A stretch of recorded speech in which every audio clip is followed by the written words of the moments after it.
My scrap metal container was overflowing, so I took care of that problem today and had a visit to the scrapyard. And I found this nice big piece of round stock, but despite the label I have no idea what kind of steel it is, so I'm calling it scraptonium as usual.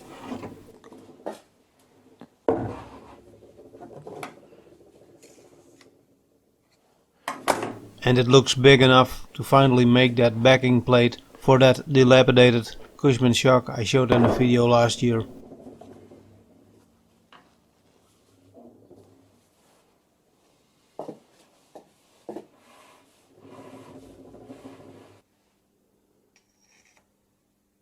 .5 centimeter, 1.5 centimeter. So 3.5 centimeters should be enough for a backing plate.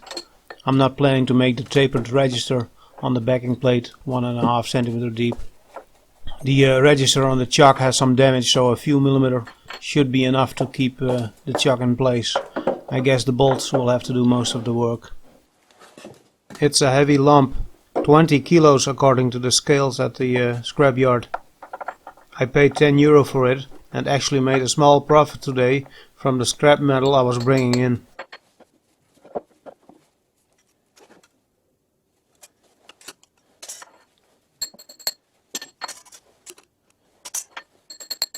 Measuring many times, and hopefully I will only have to cut once. Although I'm not completely sure if my vintage hydraulic hacksaw can actually hack it. This will definitely be a new record for us. And here we go. Let's hope for the best. But this will probably take a few hours.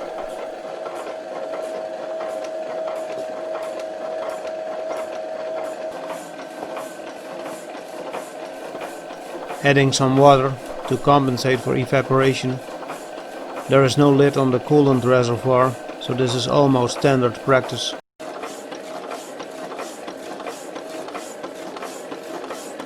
It's hard to keep the coolant nozzle lined up with the cut. It seems to have a will of its own.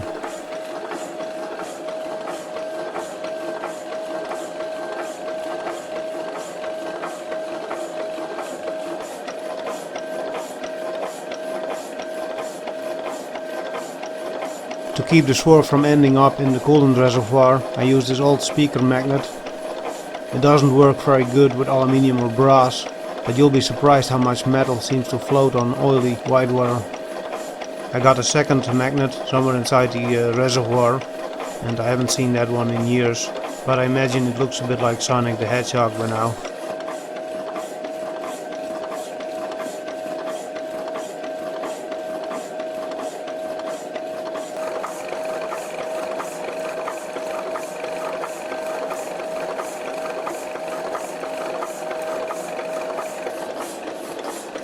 Lots of swerve, and once the coolant has evaporated it really gets stuck to the inside of the tray and I will have to chisel it out. I really should clean it more often, but it's one of those things that gets easily left undone. It's a bit like the dishes, there is always something better to do. Sounds like the arm is hitting the workpiece.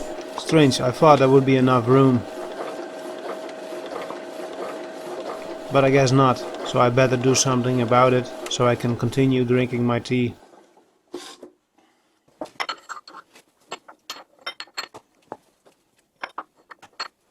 I shim to create a bit more distance between the arm and the workpiece.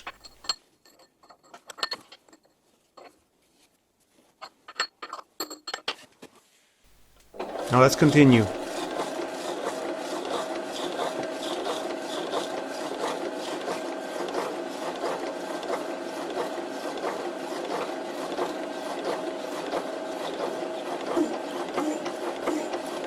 That sounds a lot better. Now let's save the tea from getting cold.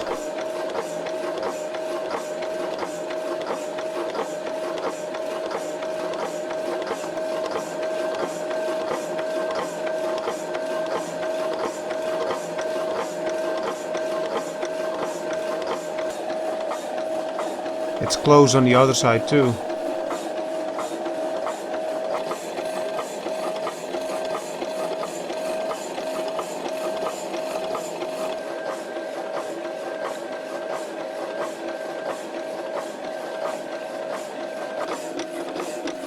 The pile of swarf is slowly getting bigger.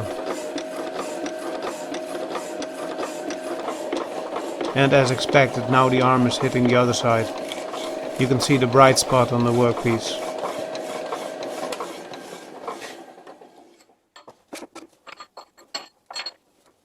Replacing the shim with a thinner one.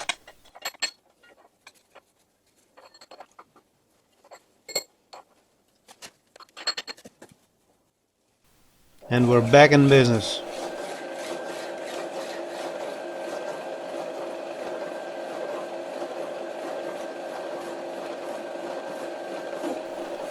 Sounds a lot better too. And the swarf pile keeps growing and growing. The machine is definitely knocking a bit. I guess one day it will break down. I'm just hoping I will be able to fix it again. It is slow but fun to watch, a bit like a shaper.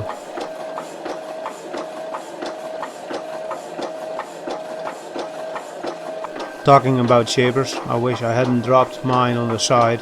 One day I will try and fix it, perhaps even before the hacksaw breaks down. Looks like the blade is starting to cut into the pile of swarf.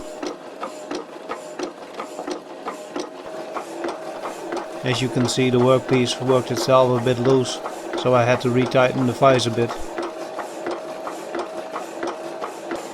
Almost there. I'm starting to support the cutoff so it won't bend over.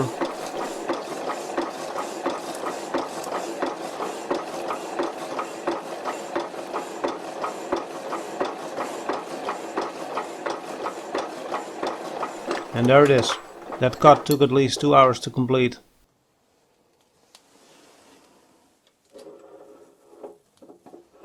But hey, it got done, and that is what counts. It's a fairly straight cut despite all the interruptions.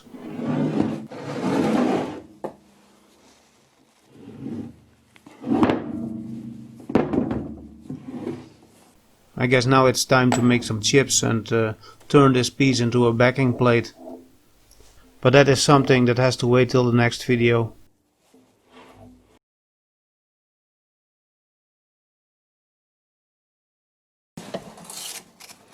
Cleaning out the swarf before it permanently settles on the bottom.